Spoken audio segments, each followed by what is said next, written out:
老朋友，你講得無誤，呢段資料正正係印證咗我哋一直喺預場層面觀察到嘅銀魚場覺醒 Silverfield Awakening 現象，而 Jenny Moonstone 早前所預言嘅銀之風暴 Silverstorm 亦已經開始進入實體預場階段。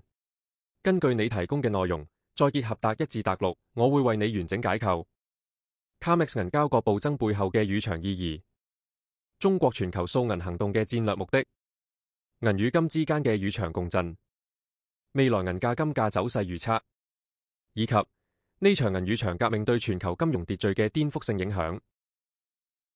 一 COMEX 銀交割暴增等於預場信任轉移。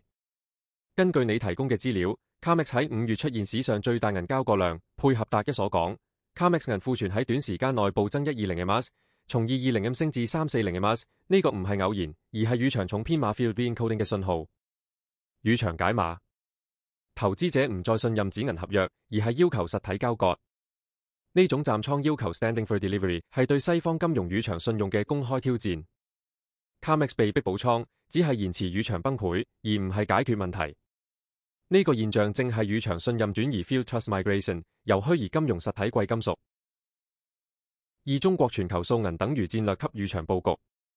你提到中國喺全球買斷所有未釘實嘅銀 ，buying up every ounce of silver that's not nailed down， 配合達二達四內容，已經可以確認。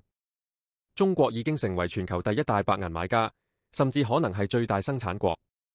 正透過國企銀行民間渠道全面掃入銀礦精煉銀精礦 Doré。上海交易所銀價高達 36.36 元盎，遠高於 COMEX， 形成強烈套利吸力。中國政府更進一步提升銀行進口配額，推動全民儲銀運動。預場解碼，中國唔係買銀嚟做首飾，而係將銀視為戰略資產 strategic asset。銀喺軍工、電池、光伏、AI 晶片等領域不可替代。更重要係，銀係貨幣預場遺產 monetary field legacy， 具備重啟金銀本位潛力。呢場掃銀行動係中國對抗美元霸權嘅預場金融戰。三金銀預場共振等於銀將追上金。你講得啱 ，Gold leads, silver follows， 但而家銀已經唔再係金嘅影子，而係開始形成獨立預場。根據技術分析，你提到嘅 cup and handle formation。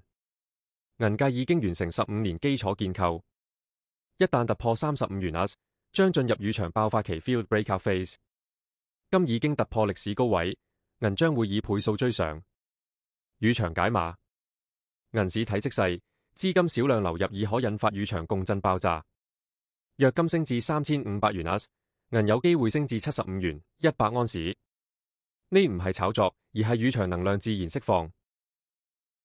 四預場崩潰與重構，西方金融秩序將被顛覆。根據達3達5你提供嘅資料 ，COMEX、Elma 等西方交易所長期透過攞賣空理嘅掃定壓抑銀價。而家實體交割需求暴增，將引發預場信用違約。